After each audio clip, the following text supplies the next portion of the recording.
मुझे आप ये बताएं, जिस शख्स ने अपने मरने के बाद अपनी तमाम तर जायदाद शौकत खानम के नाम कर दिए, उस पर शक बनता है? कोई शक की वजह बताएं, कोई शक की वजह बनती है? जिसने अपनी बीवी जमामा खान की आधी दौलत ठुकरा कर पाकिस्तान आ गया, उस पर आप कैसे शक करेंगे? बात है नीयत की, आपने देखनी है नीयत। और जिनके वर्कर खुद कहते हैं वो खानदा है ते लांदा नहीं। खान साहब से मुझे बेपनाह मोहब्बत है, लेकिन मैं पटवारी नहीं हूँ। मेरे मोहब्बत का रीज़न है, ठीक है, मेरी मोहब्बत का लॉजिक है, वो ईमान पर खड़ा है, वो हक पर खड़ा है। आप देख नहीं रहे, उस पर कोई करप्शन का केस ये साबित नहीं कर सके तो इल्ज़ाम लगाया तो क्या घड़ी उठाकर लाए तो क्या घड़ी? और अगर मैं घड़ी को लेकर इंसाफ करूं, आओ मैं इंसाफ करता हूं, मैं इमरान खान को सजा देता हूं घड़ी के मामले पे। तो जिसने मेरे प्लाट हजम किए हैं उनको क्या सजा दूं? अस्सलाम वालेकुम जी वालेकुम सलाम सर। अस्सलाम वालेकुम। वालेकुम सलाम जी। सर आपसे मुझे लग रहा है पहले मुलाकात हो चुकी मेरी। जी बिल्कुल। मैं नाम भूल गया आपका। Summer Iqbal sir. Summer Iqbal sir, आपसे यहाँ पे मुलाकात हुई आपसे? जी बिल्कुल, मैं हर जलसे में, हर रैली में अपनी ताकत के मुताबिक पहुँच टाइम हूँ। आज आपने क्या लिखा है? कोई लास्ट टाइम बड़ी प्यारी एक नज़म सुनाई, बड़े लोगों ने लाइक किया, बड़ा पसंद किया है। आज मैंने नज़म पहले की लिखी थी, लेकिन इवेंट आज था। नज़म थी जो ख़त लिखने का सिलसिला चला था चीफ जस्टिस साहब को, तो मैं तो इन लोगों से नाउम्मीद हूँ, लेकिन मैंने ख़त लिखा है जस्टिस को। मैंने ख़त लिखा है जस्टिस को। जस्टिस का मैंने होता है इंसाफ, यानी किसी बंदे को ना ख़त नहीं लिखा, इंसाफ को ख़त लिखा है। और इंसाफ कायम करने का वादा अल्लाह रब्बुल इज़्ज़त का है। जो धरती पर इंसाफ देता है वो उसका नायब है। मैंने डायरेक्ट अपने रब को ख़त लिखा है। तो क्या सुनाई जरा, क्या लिखा है आपने? आओ ख़त लिखे हम जस्टिस को कि अदल की कुर्सी खाली है, खाली है दामन गुरबा का, बस महलों में हरियाली है। आओ ख़त लिखे हम जस्टिस को कि अदल की कुर्सी खाली है, खोल के ताले होंठों के करें अज़ां बलाली है। आओ ख़त लिखे हम जस्टिस को कि अदल की कुर्सी खाली है। अरशद के घर में आंसू हैं, अरशद के घर में, मकतूल के घर में अब तक आंसू हैं। अरशद के घर में आंसू हैं, कातल की आंख में लाली है। आओ ख़त लिखे हम जस्टिस को कि अदल की कुर्सी खाली है। कब्रों के कतबे बोलते हैं जिन पर नाम लिखा होता है, कब्रों के कतबे बोलते हैं, मकतूल खुद सवाली है। आओ ख़त लिखे हम जस्टिस को कि अदल की कुर्सी खाली है। एक तरफ है महल मीनारे, एक तरफ है महल मीनारे, एक तरफ बदहाली है। आओ ख़त लिखे हम जस्टिस को कि अदल की कुर्सी खाली है। मजलूम पे सख्ता छाया है, रोज़ हम ही को धमकियाँ। ओए हम तो पहले विक्टिम है, ठीक है, हाथ में गन्ने पकड़ के हमें डराते हो, हमारी ताकत उधार की लेकर हम ही पर भौंकते हो। ये पंजाबी की कहावत है, हमारे कुत्ते हम ही को काटे। मजलूम पे सख्ता छाया है, जालिम के घर खुशहाली है। आओ ख़त लिखे हम जस्टिस को कि अदल की कुर्सी खाली है। ऊंच नीच की बातें हैं, बड़े के लिए और फैसला और छोटे के लिए और फैसला। ऊंच नीच की बातें हैं, कोई केस ना मिसाली है। आओ ख़त लिखे हम जस्टिस को कि अदल की कुर्सी खाली है। आगे में मकता है जी, वो सब के लिए है, इमरान खान के लिए भी है। क्यों कि मैं ये समझता हूँ इनके जाने के बाद इमरान खान के आ जाने से आज़ादी नहीं है मेरी, मेरी आज़ादी अदल से जुड़ी है। जब मुझे अदल मिलेगा तब मैं आज़ाद हूँगा। समर अदल बिना आज़ादी का ख्वाब खाम ख्याली है। आओ ख़त लिखे हम जस्टिस को कि अदल की कुर्सी खाली है। सर एक स्पेशल आपको खान साहब के लिखते गए वैसे लिखते रहते हैं? भाई मैं पैदाइशी शायर हूँ, लेकिन खान साहब से मुझे बेपनाह मोहब्बत है, लेकिन मैं पटवारी नहीं हूँ। मेरे मोहब्बत का रीज़न है, ठीक है, मेरी मोहब्बत का लॉजिक है, वो ईमान पर खड़ा है, वो हक पर खड़ा है। आप देख नहीं रहे, उस पर कोई करप्शन का केस ये साबित नहीं कर सके तो इल्ज़ाम लगाया तो क्या घड़ी उठाकर लाए तो क्या घड़ी? और अगर मैं घड़ी को लेकर इंसाफ करूं, आओ मैं इंसाफ करता हूं, मैं इमरान खान को सजा देता हूं घड़ी के मामले पे। तो जिसने मेरे प्लाट हजम किए हैं उनको क्या सजा दूं? बोलो, उनके हलक से उनकी जुबानें न खींच लूं मैं, क्योंकि मेरे पास तो 2 मरले का घर नहीं और वो मेरे पराठों पर काबज है। वो तो घड़ी एक कानूनी तरीके से उसने ली। आए आप इसी पर इंसाफ कर लेते हैं। आज सबसे पहले आप ये बताओ कि आपको खान साहब से मोहब्बत कब हुई, कब आपको साहस हो कि यार मोहब्बत करने वाली चीज़ है? मैं एक रैली थी, उसमें पुलिस वालों के साथ हमारी लड़ाई हो गई। कब का वाक़या? आज ऊपर खड़ा है ना, इसका बाजू टूट गया था, मैं भी इसके साथ, अब बहुत पुरानी बात है, मुशर्रफ दौर की। तो मैं मतलब डरता नहीं हूँ किसी से, मुझे कोई खौफ नहीं था, मैंने कुछ गलत नहीं किया था। उसको धक्का दिया था डीएसपी को। जब आपको पता है आपके साथ कोई बंदा उसकी बाजू टूट जाए तो आप उस पीछे तो हटाएंगे ना। मैंने उसको सिर्फ धक्का दिया, कोई थप्पड़ नहीं मारा, कुछ नहीं किया, धक्का दिया, मुझे कोई टेंशन नहीं थी। जब वो मामला ख़त्म हुआ तो मैं जा रहा था घर के लिए अकेले ही, वो रास्ते में नाका लगा के खड़ा था, उसने मुझे उठा लिया और किसी को पता भी नहीं था, क्योंकि रैली से उठाता तो पता होता।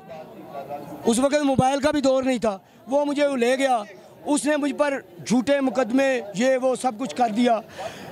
तो बड़े 1.5 महीने के बाद खान साहब को, पार्टी को पता चला, मियां मुदर्शी साहब को पता चला, इन्होंने उसको कॉल की, उसने इन्हें कोई जवाब नहीं दिया।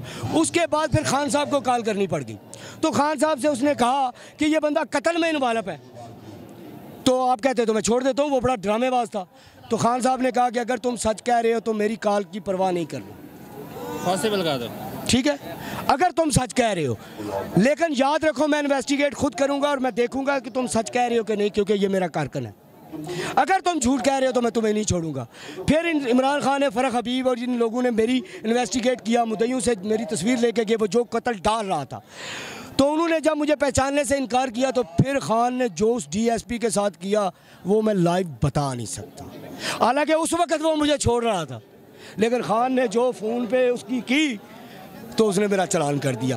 तो मैं इसलिए, मुझे उस पर एतमाद है, इसलिए कि वो जुर्म पेशा लोगों का वो नहीं है, रसागीर नहीं है, वो हक के लिए खड़ा होता है।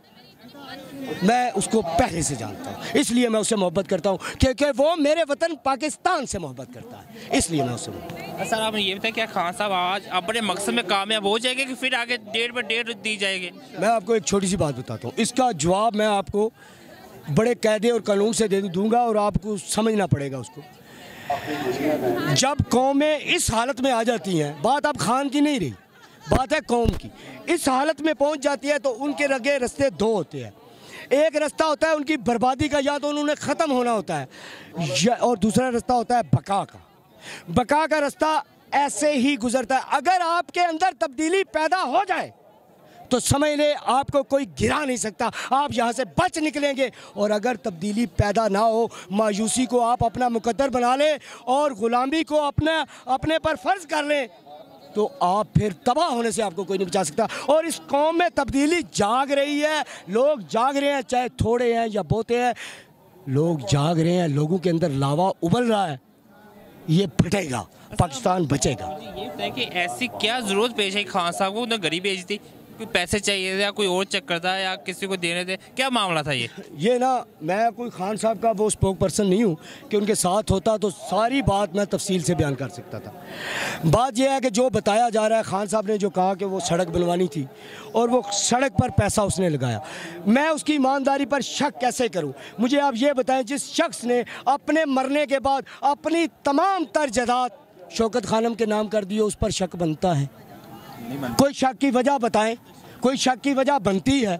जिसने अपनी बीवी जमामा खान की आधी दौलत ठुकरा कर पाकिस्तान आ गया, उस पे आप कैसे शक करेंगे? बात है नीयत की, आपने देखनी है नीयत। और जिनके वर्कर खुद कहते हैं वो खांदा है ते लांदा नहीं, वो इल्ज़ाम लगा रहे हैं, तो मैं उन पर यकीन कैसे करूं? गवाह जब गवाही देता है तो सबसे पहले ये चेक किया जाता है कि ये सादिक और अमीन है या किसी को झूठा फांसी पर चढ़ा देगा। सर मुझे ये बताइए, 2 मंथ बाद नवाज शरीफ साहब पाकिस्तान वापस आ रहे हैं, क्या वो वापस आके जेल जाएंगे या अपने फार्म हाउस पे जाएंगे? मैं आपको इस सवाल का ये जवाब देता हूँ, 2 महीने उसके साथ 0-0 भी लगा लें। क्यों? वे बात ना बहुत मुझे भी तकलीफ़ देती है। जब इमरान खान मर जाएगा ना, फिर वो आएगा। ठीक है, जब तक उसके सांस चल रहे हैं ना, ये चैन से ना बैठेंगे। ये शहबाज शरीफ को तो कुर्बानी का बकरा इन्होंने बनाया, फंसेगा ते ए साड़ी सियासत बचेगी, असी फिर ये नारे मारांगे। ये देख लेना, मेरे क्लिप संभाल के रखना, नवाज शरीफ उस वक्त तक नहीं आएगा जब तक इमरान खान यहाँ जेल में उम्र कैद की सज़ा हो जाए और कोई ऑप्शन ही ना बचे इमरान खान के बाहर आने का, फिर आ जाएगा। इमरान खान कब्र में उतर जाए फिर आ जाएगा, वैसे नहीं आएगा। और मैं इसको ये पैगाम देता हूँ, चाहे जो भी हो जाए, उसने लोगों को इतना वेर कर दिया है, लावा फिर भी फटेगा। सर आप मुझे ये बताएं कि हमारे जो नून लीग के खास ओवर सपोर्टर है, कि उनसे मेरी बातचीत हुई है, वो कहते हैं कि हमने काम बहुत करवाया है, ये खान साहब काम कम करवाया है, इसकी क्या वजह है? एक सेकंड भाई, बात इसका मैं जवाब दे दूं। अभी इमरान खान आ जाए, मैं सोने का नवाला खाने लगूं, मैं कभी इमरान खान का नारा नहीं मारूंगा अगर मुझे इंसाफ नहीं मिलेगा। तो मैं काम गए आपके भाड़ में, मेरे सारे अदारे तबाह हो गए। बात करते हैं अदारों की, मेरे पब्लिक सर्वेंट एक छोटी पकड़कर, ये बच्चे कुछ मेरा मजाक उड़ा रहे होंगे, कुछ कर रहे होंगे, इनको भेड़ बकरियां बना देता है एक पुलिस वाला छोटी पकड़कर। जब तक ये निजाम ठीक नहीं होता तब तक मैं कोई काम नहीं मानता। आप चले जाए पाकिस्तान के बाहर, जाए यूएई में, सारी रात हम घूमा करते थे, आप उनका कानून न तोड़े, पुलिस वाला आपको आकर रोकेगा नहीं, टच नहीं करेगा। आप किसी पुलिस वाला ओए करके बुलाता है आपको, जैसे आप उसके सर खरीद गुलाम है। ये दिया इन लोगों ने हमें, कसम खुदा की ये बात आपने की है। ये कोई एसपी मेरे साथ बात करता तो मैं उसकी बकरियां उधेड़ के रख देता। बहुत शुक्रिया सर। कि इन्होंने क्या दिया है हमें, इन्होंने करप्शन दिया हमें, इन्होंने इखलाकियात गिरा दी है। हमारी इखलाकियात क्या थी? हमारे इकबाल को देखे आप, उससे मुल्कों ने अपने निज़ाम बनाए उसके शेरों को लेकर, और हम कुछ भी ना कर सके। हम सिर्फ एक दिन झंडा लहराते हैं, जय जयकार करते हैं, नारा लगाते हैं, तस्वीर बनाते हैं, मीडिया पे आते हैं, बाकी घर में गालियां देते हैं। कसम खुदा की इनकी औकात ये है। और इकबाल से कुछ नहीं सीखा, उसके शेरों से कुछ नहीं सीखा। आज मुझे मतलब मैं आपको वाजे कर दूंगा, आज वक्त है उस शेर को समझने का। पलटना झपटना, झपट कर पलटना, लहू गर्म रखने का है एक बहाना। और इस शेर का मैं यहाँ क्यों इस्तेमाल कर रहा हूँ, ये मेरे बच्चे मोबाइल पे लगे हुए थे, ये किसी और कामों में मसरूफ़ थे, और दुनिया बड़ी तेज़ी से पाकिस्तान का कला कमा करने का सोच रही थी। ये पलटना झपटना जो ये लड़ाई है ना, ये बड़ी जंग का आगाज़ है और इनकी तैयारी हो रही है। लास्ट में खान साहब को क्या मैसेज देंगे जी? लास्ट में नून लीग वालों को खान साहब को क्या मैसेज देंगे? खान साहब को एक ही मैसेज है, आपकी सांसें हमारी अब अमानत है, आपने अपनी ज़िंदगी की हिफाजत करनी है उस वक्त तक जब तक ये बच्चे खान ना बन जाएं। ये है खान को पैगाम, ठीक है। और नून लीग को उनके बारे में पता क्या कहूँ, यार इन लोगों को ना पैगामों से समझ नहीं आती। पैगाम सबसे बड़ा कुरान मजीद देता है, पैगाम सबसे बड़ा मोहम्मद मुस्तफ़ा ने दिया, हमें जन्नत का और जहन्नम का नाम लेकर समझाया, हमें बताया कि अगर आपको किसी ओहदे पर बिठा दिया जाए तो उस ओहदे का एहतराम करो, अपने लोगों के साथ किस तरह डील करनी है, आपने अपने हद से तजावज़ नहीं करना। जिन्होंने उनका पैगाम नहीं माना वो मेरा क्या मानेंगे।